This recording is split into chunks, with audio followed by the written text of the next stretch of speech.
ආයිබෝවන් අද අපි අපිට ලැබිලා තියෙන මූලාශ්‍ර ටිකක් අරගෙන කතා කරමු ශ්‍රී ලංකාවේ ළමා පෝෂණ තත්ත්වය ගැන විශේෂයෙන්ම රටේ ආර්ථිකයේත් එක්ක තියෙන ගැටලු මැද්දේ මේ තත්ත්වය කොහොමද වෙනස් වෙන්නේ අලුත්ම දේවල් මොනවද වෙන්නේ ඇයි මෙහෙම වෙන්නේ අන්න ඒ වගේ කාරණා ටික ගැඹුරින් බලමු. ඔව් ඇත්තටම මේ ලැබිලා තියෙන තොරතුරු බැලුවම පේන මේක ටිකක් සංකීර්ණ කතාවක් කියලා. බලමිට මේ දත්ත මේ විශ්ලේෂණය ඇතුලේ මොනවද තියෙන්නේ දැන් තත්ත්වය කොහොමද කියලා හරියටම එහෙනම් අපි මුලින්ම යමු නේද අර ටිකක් කනගාටුදායක තත්ත්වයේ පෙන්වන සංඛ්‍යා ලේඛන පැත්තට මොකද පැහැදිලිවම පේන දෙයක් තමයි විශේෂයෙන්ම අර 2022න් පස්සේ අවුරුදු ගාණක් තිස්සේ තිබ්බ යම් ප්‍රගතියක් ආපසට ගිහින් වගේ අඩුබර දරුවෝ කෘෂි වීම කියන්නේ උසට හරියන බර නැති එක මිටිවීම වයසට හරියන උස නැති එක මේ වගේ දේවල් වැඩි වෙලා එක වාර්තාවක තිබ්බ 2022 ඇග දෙද්දි අවුරුදු 5ට අඩු දරුවන්ගෙන් 43කටත් වඩා පෝෂණ ගැටලු කියලා හිතාගන්න අමාරු ගාණක්. ඔව් ඒ වගේම තමයි අර කෘෂි වීමේ ප්‍රතිශතයත් සමහර වාර්තා පෙන්නනෝ 20ක් පැනලා කියලා 2023 ජූනි වගේ වෙනකොට දරුණු උග්‍ර මන්ද පෝෂණීය පෙළෙන දරුවෝ ඒ කියන්නේ ඇත්තටම වහාම ප්‍රතිකාර ඕනේ ජීවිතයට අවදානමක් තියෙන මට්ටමේ අය එහෙම දරුවෝ 16000ක් විතර වාර්තා වෙලා අර මිටි වීමේ තත්ත්වයත් එහෙමයි 2022 9.2ක් ප්‍රතිශතයේ ඉඳලා 2023 වෙද්දි 10.3ක් ප්‍රතිශතයට වැඩි වෙලා ඒක සුළුපටු වැඩිවීමක් නෙවෙයි. මේක ඇත්තටම අදට විතරක් නෙමෙයිනේ බලපාන්නේ අනාගතයටම බලපාන දෙයක් නේද මේ පේන්නේ තියෙන්නේ. මොකද මේ දිගු කාලීන ප්‍රතිවිපාක ගැනත් මූලාශ්‍රවල කතා වෙනෝනේ. අනිවාර්යයෙන්ම විශේෂයෙන්ම අර මොලේ වර්ධනයට ස්නායු පද්ධතියේ වර්ධනයට බාධා වෙන එක ඊට පස්සේ ඉස්කෝලේ වැඩවලට ඒ කියන්නේ ඉගෙන ගන්න දේවල් වලට තියෙන හැකියාව අඩු වෙන එක මේ වගේ හරිම බරපතල දේවල්. ඒ වගේම තමයි මේ ප්‍රශ්නේ රටේ හැවතෙනම එක වගේ නෙවෙයි පැතිරිලා තියෙන්නේ. උතුර නැගෙනහිර ඌව පළාත් වතුකරය මේ පැතිවල තත්ත්වය ටිකක් බරපතලයි කියලා තමයි වාර්තා වෙන්නේ. නුවරඑළිය පැත්තේ අඩු බර දරුවෝ වැඩි කියලත් වතුකරේ දරුවන්ට මේ බර අඩුවීමේ අවදානම වැඩි කියලත් එක අධ්‍යයනයක තියෙනවා. ඒකම තව කාරණයක් මතුවෙනව නේද? අර දිත්ව බර කියන එක ඒ කියන්නේ එක පැත්තකින් මන්ද පෝෂණය තියෙද්දි අනිත් පැත්තෙන් අධිපෝෂණය මහත් වීම බොනෝන රෝග වගේ දේවලුත් වැඩි වෙනවා කියන එක. හරියටම හරි. ඒකත් දැන් මතුවෙන ප්‍රශ්නයක්. දැන් අපි බලමු ඇයි මේ තත්වයේ මේ තරම් උඩට ගියේ විශේෂයෙන්ම මෑතකදී කියලා. ඉතින් අර 2022 ආර්ථික අර්බුදේ ඒත් එක්කම උඩ ගිය කැමබඩු මිල ආහාර අනාරක්ෂිත බවව මේවා අතර ලොකු සම්බන්ධයක් තියවා කියලා තමයි ගොඩක් මූලාශ්‍රවල කියවෙන්නේ. ජනගහනයෙන් හිතා ගන්නත් බැරි තරම් ලොකු ප්‍රතිශතයකට 98% විතර මේ කැම මිල වැඩිවීම බලපාලා තියෙනවලු. ආහාර අනාරක්ෂිත පවුල් ගානත් 2023 මාර්තු වල 17% ඉඳලා ඒ අවුරුද්දේම 3 වෙනි කාර්තුවේදී 24%කට විතර වැඩි වෙලා. ඔව්. ඉතින් මේ ආහාර අනාරක්ෂිත භවයේ නිසා වෙන්න මොකක්ද?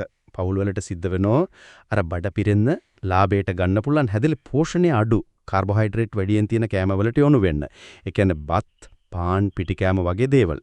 එතකොට දරුවන්ට ඕන අර ප්‍රෝටීන්, විටමින්, ಖನಿಜ ලවණ වගේ දේවල් අඩු වෙනවා. එහෙම වුණාම වර්ධනය බාල වෙනවා. විශේෂයෙන්ම අර මිටිවන්න තියෙන ඉඩකඩ වැඩි කියලාත් එක අධ්‍යයනයක් කියනවා. අද කෑම උයන වාර ගණන් අඩු කරනවා. කන ප්‍රමාණය අඩු කරනවා සමහර වෙලාවට අල්ලපු ගෙවල් වලින් යැපෙනවා ඒ වගේ තත්ත්වවලටත් ඇවිල්ලා තියෙනවා කියලා වාර්තා වෙනවා. මේකට ඉතින් අර දිලිඳුකමත් ලොකු හේතුවක් වෙනවා ඇති නේද? රටේ ලොකු පිරිසක් දරිද්‍රතාවෙන් ඉන්නවා කියලාත් කතා වෙනවනේ. ඒත් මේ ප්‍රශ්නේ අර ආර්ථික අර්බුදයට විතරක් බාර දෙන්නත් බෑ වගේ නේද? මොකද මේ මූලාශ්‍රවල තව ගැඹුරු හේතු ගැනත් කියවෙනවා. ඔව් ඒක ඇත්ත. අර ශානික අර්බුදයට යහා ගියපු දේවල් තියෙනවා. උදාහරණයක් ගත්තොත් කෑම වේලේ විවිධත්වයක් නැතිකම. ලෝක සෞඛ්‍ය සංවිධානය කියනවා දවසකට පළතුරු එළවලු ග්‍රෑම් 400ක්වත් කන්න ඕන කියලා. ඒත් ලංකාවේ ඒක වෙන්නේ නැහැ කියලා ඒක වාර්තාවක තිබ්බේ. අනිත් එක තමයි අර විටමින් ಖನಿಜ ලවණ මදි වෙන එක. ඒ කියන්නේ සැගවුණු කුසගින්න කියන තත්ත්වය. ඒකත් ලොකු ප්‍රශ්නයක්.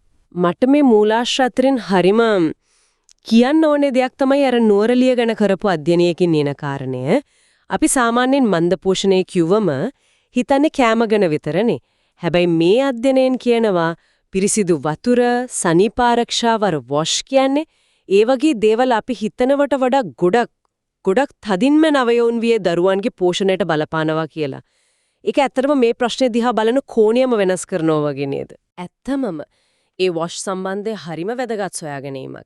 ඊට අමතරව සමාජ ආරක්ෂණ වැඩසටහන් හරියට නැතිකම, මදිවීම, සෞඛ්‍ය සේවාවලට විශේෂයෙන්ම ගම්බදේ අයට ලේසියෙන් ලං වෙන්න බැරිකම, මව්වරුන්ගේ පෝෂණ තත්වය, මොකද ඒක දරුවා ඉපදෙනකොට තියෙන බරට එහෙම බලපානවා.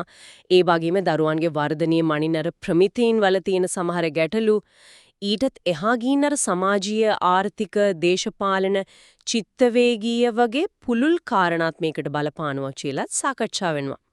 මේ ඔක්කොම එකිනෙකට සම්බන්ධයි.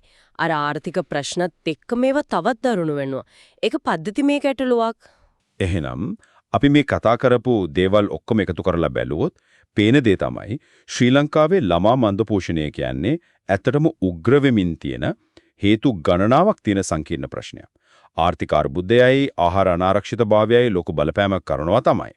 ඒත් එක්කම ආහාර පුරුදු, කෑමවල විවිධත්වය, පිරිසුදු වතුරයි, සනීපාරක්ෂාවයි වගේ පරිසරික දේවල්, සෞඛ්‍ය සේවාවලට තියෙන ප්‍රවේශය, සමාජ ආරක්ෂණයේ තියෙන හිඩැස් මේ වගේ ගැඹුරු කාරණා ගොඩක් මේකට බැඳිලා තියෙනවා. ඔව් අවසාන වශයෙන් මේ මූලාශ්‍ර ඔක්කොම දිහා බලලා අපි හිතන්න දෙයක් ඉතුරු කරනවා නම් අර නුවරඑළිය අධ්‍යයනයෙන් පෙන්නපු දේ, ඒ කියන්නේ පිරිසිදු ජලය, සනීපාරක්ෂාව, වොෂ් වගේ දේවල් සහ නවයෝන් වියේ පෝෂණය අතර තියෙන අර ශක්තිමත් සම්බන්ධය ඒක දිහා බලද්දී හිතෙන්ද වෙනවා. නිකන්ම කැම දීමෙන් එහාට ගිහිල්ලා යටිතල පහසුකම්, විශේෂයෙන්ම සනීපාරක්ෂක පහසුකම් දිනු කිරීම වගේ අපි සාමාන්‍යයෙන් මන්ද පෝෂණයට විසඳුම් විදියට කෙලින්ම හිතන්නේ නැති දේවල් පවා මේ සටනේදී කොයි වගේ තීරණාත්මක කාර්යභාරයක් ඉටු ගන්න පුළුවන්ද? ඒකත් ඇත්තටම අපි තවදුරටත් හිතන්න ඕන කාරණයක්.